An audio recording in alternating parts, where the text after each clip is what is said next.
All right, lads, welcome back to me podcast, Cheaper Than Therapy. Mick Thomas here. How are you? How are you doing? What's going on in your world this week? Thanks for liking the show, lads. Thanks for subscribing, coming back, and thanks for sharing it and all the comments and stuff. Remember, I'm on YouTube, so head over there if you want to, if you want to look at it, if you're bored, or put me on your big television. It's like I'm in your living room. Give me a thumbs up or thumbs down if you like the show, if you don't like the show. But the interaction, I guess, is good. I got no shows to promote, but what I will say is I check out my other podcast on wherever you get this one, Spotify, iTunes, Apple, Podbean, all of them. The Almost Irish podcast with my two comedian friends, Dan Barry and Dennis Rooney. Give that a check. And it's funny. It's a funny show. I appreciate it.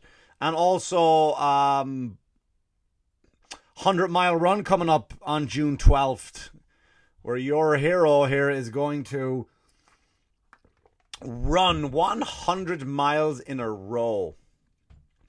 But if you go over to my Facebook page, because I don't know how to share it anywhere else, you can donate to two charities. You can donate to Semperfi, which helps former Marines get back on their feet in difficult times through injury and whatnot. And you can also go, if that's not good enough for you, if you hate the war and you don't support the troops, go donate to St. Jude Children's Hospital. That's also up there too. So either way, there's a good causes going there. So you get to pick and choose. Most people are out there saying, here's my charity. This is what I'm doing. We're going to help baldness in puppies. I'm not doing it. I'm picked two charities that I like. So you get to pick which one you want. So not everyone does that, but you can. So thanks so much. I'll keep you posted. That's right around the corner. But I want to talk about this week what everybody is talking about, and I'm sure I'm not the first person to do this podcast, this episode, and I'm sure I won't be the last to do it. I watched the Friends reunion. Now, I'm not going to shit on it, right? A lot of people did, and I'm not going to come up and be that. Sorry, I'm just checking audio and something here. I'm not going to be that guy that comes up and like he's too cool for school and that kind of stuff. Because I was a Friends fan. Like most of you who are watching this. I was a fan of the old Friends show. But I got into it by accident because here's the way I work, right? I'm not saying I'm like a fucking like a hipster, right? Where I don't like where everything is popular, so then I dislike it because it's, you know what I mean, which I know is a hipster move. Like I would have hated Friends had someone said, hey, watch this show, Friends, and I would, like, I haven't watched Breaking Bad yet, right? Because people wouldn't shut up about Breaking Bad. Now, I'm sure it's a phenomenal show, but I just didn't watch it because I was sick of walking into a green room and everyone talking about Breaking Bad. So I would have been the same with Friends, with everybody not shutting up about it. But I watched Friends by accident. Yeah, Mick, sure you did. Yeah, I watched Friends by accident because when it came out in 1994, I was living at that time, I think I was still living in Wexford, Ireland. No, I wasn't. Yeah, I was living in Wexford, but a different town of where I grew up. I was living in a town called Gorey in Wexford, and I was working as a trainee manager, I think, at a supermarket. And trainee manager means just basically, here's the keys, stay late at night. That's all you do. You're a gopher. You're a nobody.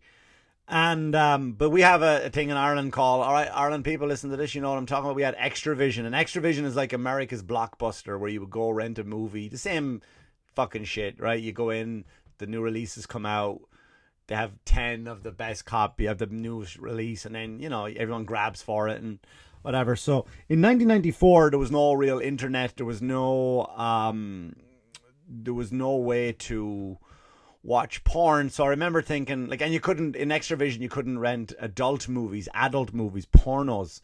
You couldn't rent them. So I remember it was 1994 and I was like, I want to have a wank. So there was no internet, right? I wasn't going to walk in and buy a magazine because I never bought a porno mag in my life. And I went into Extravision. I got out of work late. Being the trainee manager, you're always the last one in there. And I went to Extravision and I was going to get Basic Instinct because Basic Instinct had just come out at the time. I think Basic Instinct was released in 92.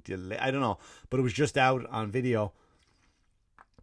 Not DVD even. That'll show you how old it was back in 94. So I guess I was want to have a wank. and watch Basic Instinct, and then I got another movie, I think, not to wank, but to just to watch when it was done. So I got these two videos, and I VHS, and I went home and I got into bed and I put it on. It's had a very, very small room. I was renting a room in this house in Gorey in Wexford, and a small TV, and I was about to, pull the pud, as they say. And I turned it on, and I opened up the case, and I guess the guy who was working at Extravision gave me two videotapes of Friends that had just come out. Like the first season came out on VCR. So I kind of had, sorry, I keep looking down, I'm just covered in wires here. So I had no choice but to fucking go and watch. I was like, oh fuck me, I'm gonna watch Friends. Maybe there'll be something in here I have a wank to. It didn't, but I put on Friends and I actually liked it. I was like, all right, now because back then it was like, I think it was 4 episodes per tape, and if there's 24 episodes, you know what I mean? You had to get a whole season, just like a whole block. So then I was like, all right, now it was kind of one of the episodes was a cliffhanger. It was around, I think I picked up season 2, 2 tapes from season 2, and I watched them by mistake. I was like, I like this show. I was into it, So but Mick Thomas would not conform to Friends, so I'm kind of glad I did. So I got Friends, and I watched it all the way through like everybody else did, and I like the show. Looking back on it though, people are now trying to cancel it.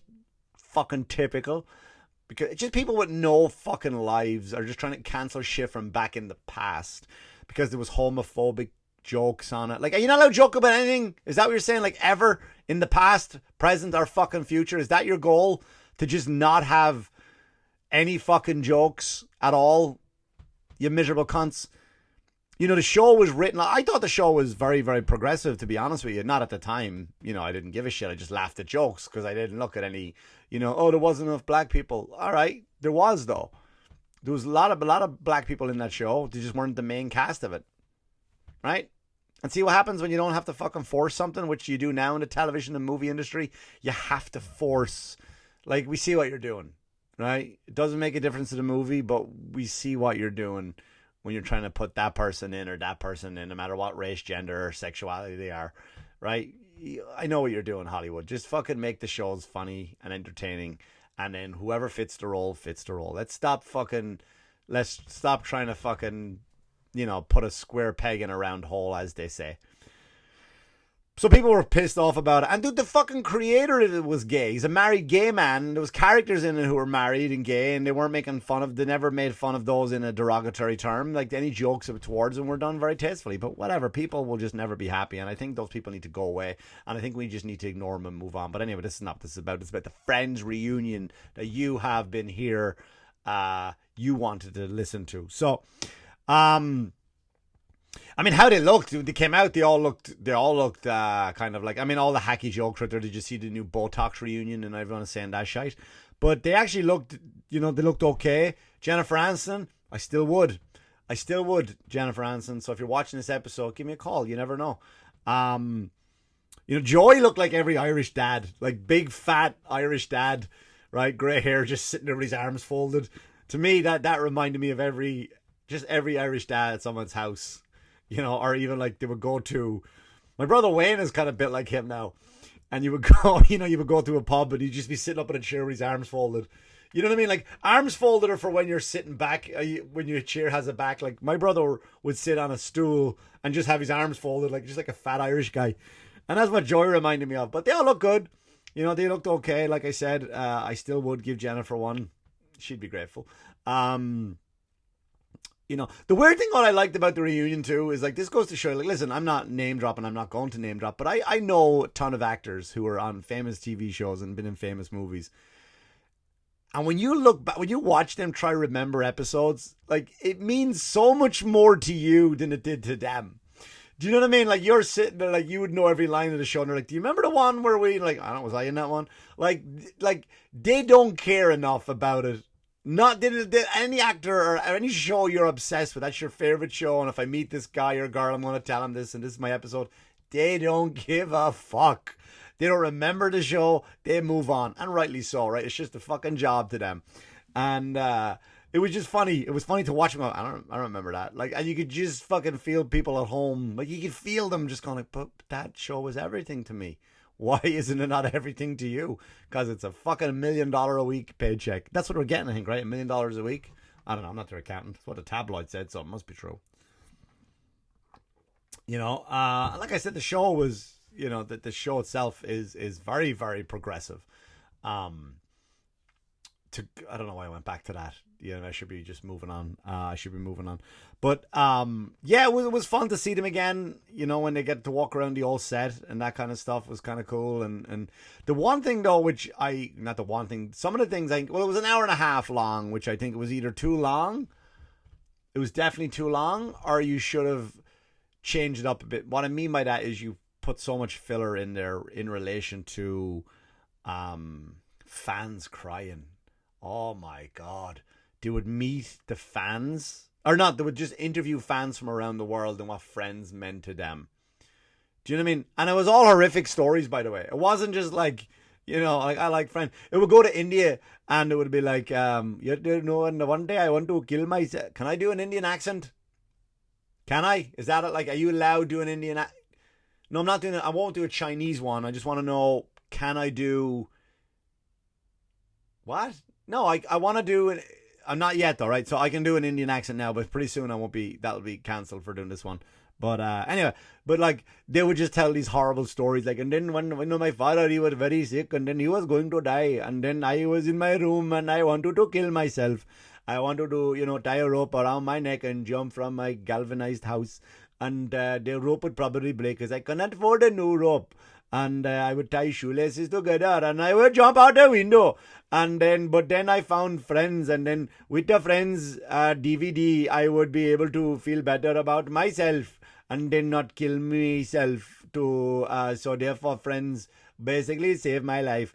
I was like, all tragedies just sound funny in an accent. That's what I noticed watching this. Maybe that's why. Maybe I'm not really a funny comedian. Maybe it's just people are laughing at my accent. Maybe that's what it is. But like, I just found out was pointless. You know what I mean? I just found out was fucking just really, really pointless. You know what I mean? And you had like two brothers, like, you know, from Ghana in Africa. Do you know what I mean? Like, oh, we do not talk to women, and then we same accent as the Indian guy, isn't it? Really, I'm just doing all accents now. But anyway, sorry, a lot of noise there. I work from across from a school. That's why. So, and I just, don't you just hate the sound of children laughing? That's what it is. So I thought you could hear it. I thought you could pick it up. But you would like watch the like these two guys from Africa talk about, like, you know, how they would never get women and life was tough for them. But then they would watch Friends, and then another girl from Mexico, how no one was her friend, but she came home and she would put on Friends and they were her friends. A bit sad, really.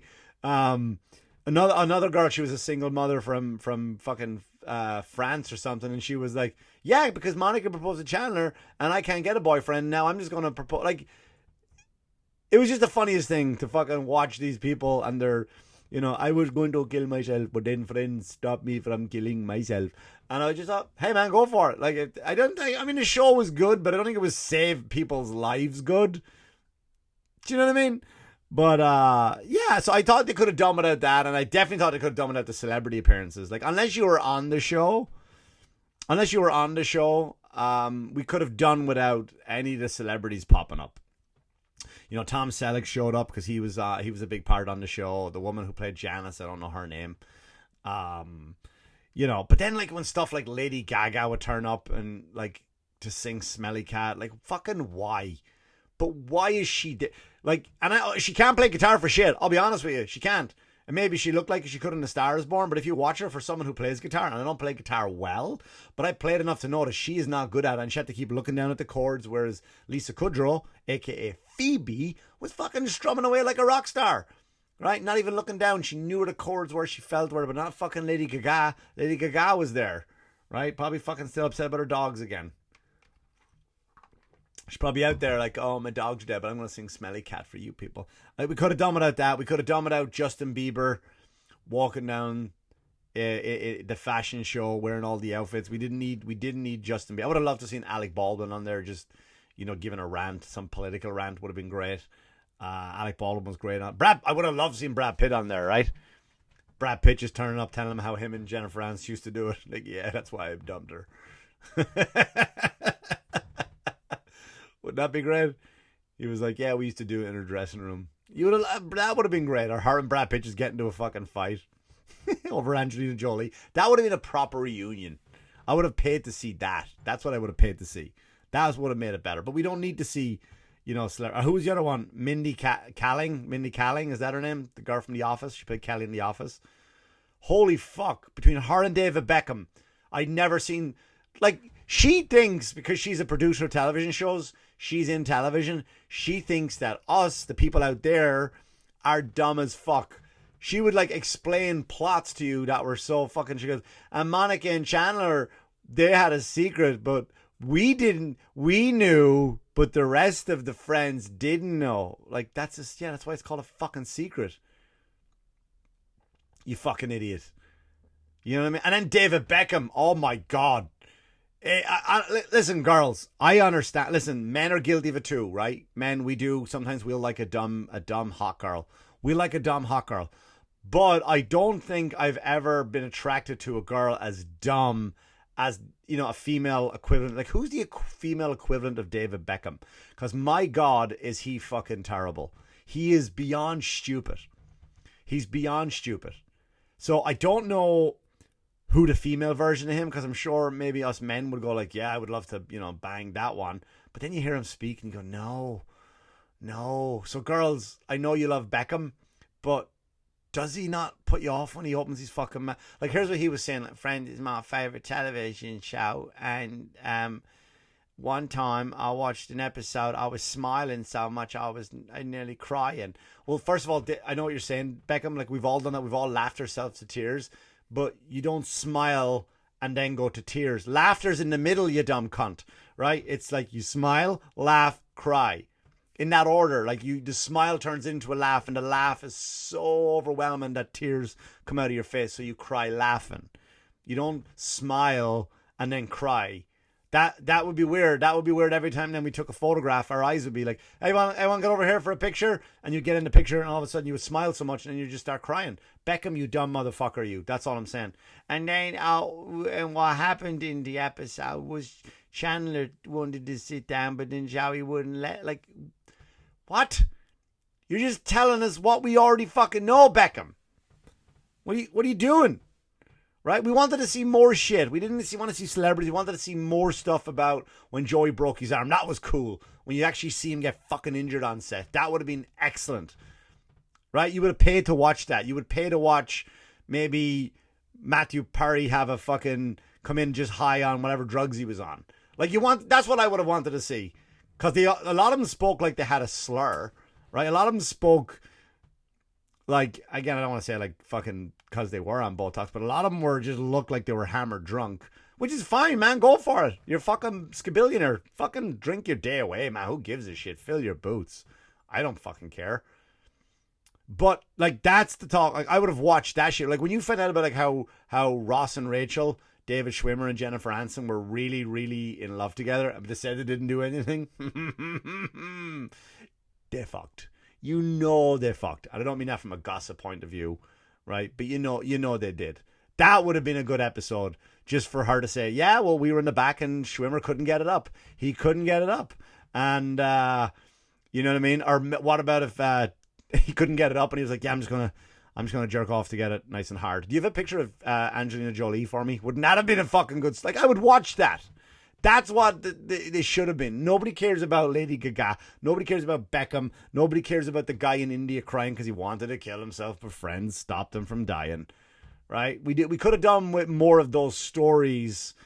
How much money they got, nervous breakdowns, drug and alcohol problem. We would have loved that. I would have been all over that one.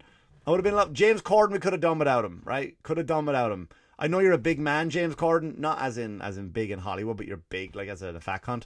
You could have got a suit that would have fit you too. Like, that suit was way too tight on him. Way too tight on him. So my point is, more of that. More of the behind the scenes shit. nobody wanted to care about the fucking BST or BTS. What's that? The fucking Japanese? Are they Japanese? Are they Korean? I don't know. They're Asian. Biggest boy band in the world right now. But then again, are there any boy bands in the world, by the way, before I go down that road?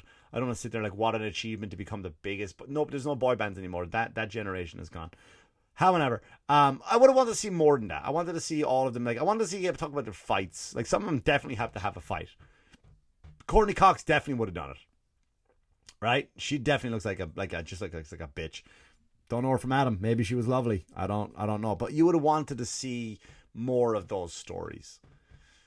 I mean, you probably haven't seen it yet. Maybe you haven't seen it yet, and I've given you some spoilers, and maybe you go like, oh, he's right.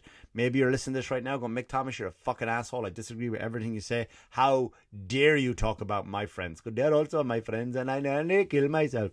But that's it, man. Overall, I enjoyed it. It was fun. I think there should have been a lot more behind the scenes, less of the fucking celebrities we didn't give a shit about. There was no need for it.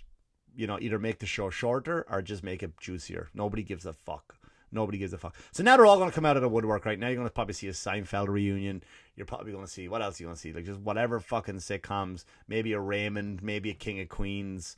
It's that's going to be the new thing now, is going to be just reunions, and we're just going to be fucking sick of it. You know what I mean? It's just, that's all it's going to be now, because we don't have to write television anymore. We'll just bring back the old ones and we'll just do reunions. Just make them better. Make it the Fresh Prince of Bel-Air one, by the way. That was a good one. If you haven't watched that one, I suggest you watch that one. That was good. That was juicy. That was juicy. There was a lot of tears and anger in that one. That was a good one. But anyway, I hope you enjoy it, and I hope you when you go listen to it or watch it, I hope you like it. Just like I hope you enjoyed this episode. Like I hope you enjoy all the other episodes. They're all on there, all available on iTunes. Spotify has all of them now. Podbean, and you can watch them on YouTube. So yeah, I got no shows to promote. I think I'm in Comedy Cove sometime this month, 25th, 26th, maybe. I don't know what's going on there in Springfield, New Jersey. I don't know what's going on. But June 12th, please donate to one of my charities as I run 100 miles. And check out the other podcast, Almost Irish Podcast with Dan Barry, Dennis Rooney. All right, lads, thanks so much for listening and liking, subscribing, and sharing. I really, really appreciate it. I'm going to go now, and I will talk to you soon. So take care of yourself, and good luck to you. Good luck.